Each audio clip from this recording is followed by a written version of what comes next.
David. Yes, I don't think we have to accept that these things are going to take a very long time. And British troops in Afghanistan are not containing the situation, the word you use. In the words of some of their diplomats on and off the record, they're making it worse. And Afghanistan is now a far worse place than it was in 2001. So there are seats at the front. If you'll, before I start, and I'll lend you a pen while 6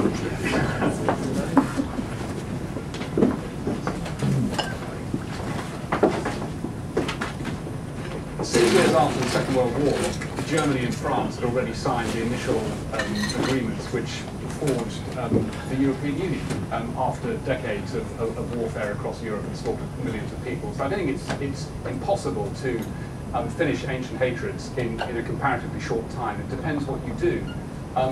Afghanistan, which I have looked at a lot recently because it's the subject of my new book, it's exactly 200 years this month since the very first British engagement with Afghanistan, October 1808, which was when the first envoy set out. So we've been at it for a while, and you'd have thought we might have learned something.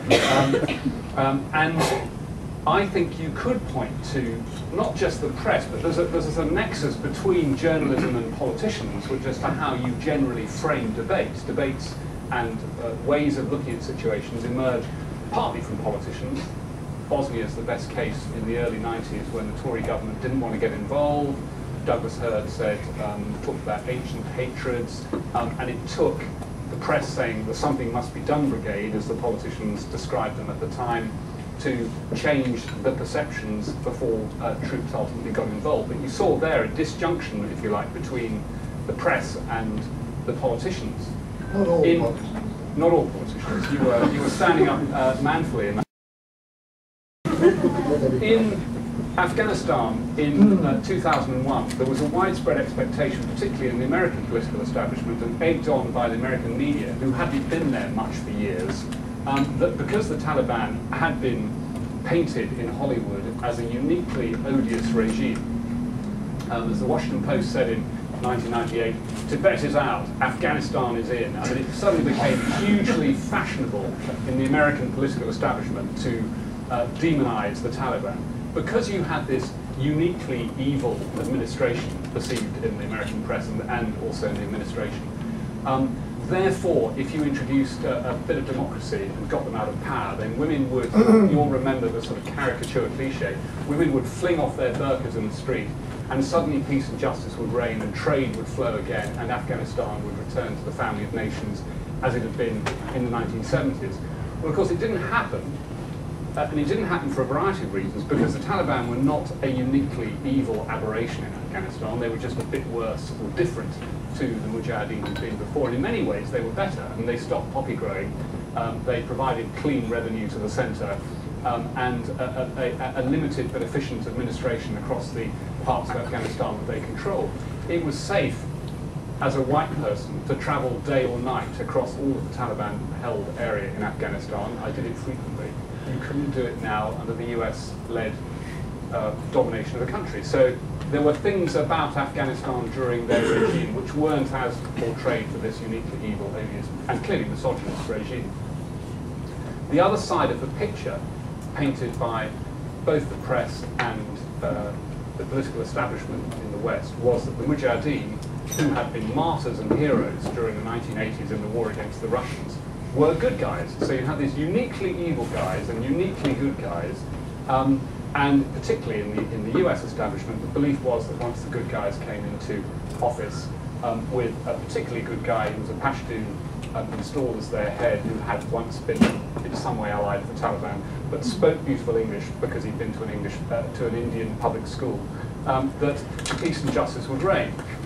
And that side of it was wrong too. What happened in 2001, without anybody noticing it much at the time, but the International Crisis Group looked at it in a lot of detail, was the wholesale theft of property right across Afghanistan, but particularly in the capital. And if you talk to distinguished Afghan families in this country about why they're not returning home, it's because there's a gunman living on their farm.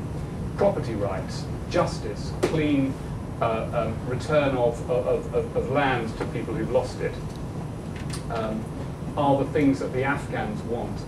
And justice and the things that the Afghans want are not being listened to by the international establishment, who have come in with their own agenda, with their own aid agenda, with what the World Bank criticised as an aid juggernaut descending on Afghanistan in 2001, taking the best brains and employing them as drivers and cooks and interpreters right across the UN system, rather than building up an Afghan state system, so that 7 years on, you actually have a worse situation than existed at the beginning. And I think the press were part of that in demonising the Taliban in the first place, and in glorifying, mythologizing really, the Mujahideen, in particular, the sainted Ahmad Shah Massoud. So just to sort of give that particular example, I mean, I'll stop now, but I agree absolutely with Paddy that where there is reporting, it's better than where there isn't reporting, as a simple thing. I mean, Burundi, who's ever seen recently or read a newspaper or heard a report from Burundi? I was talking to somebody from Burundi recently.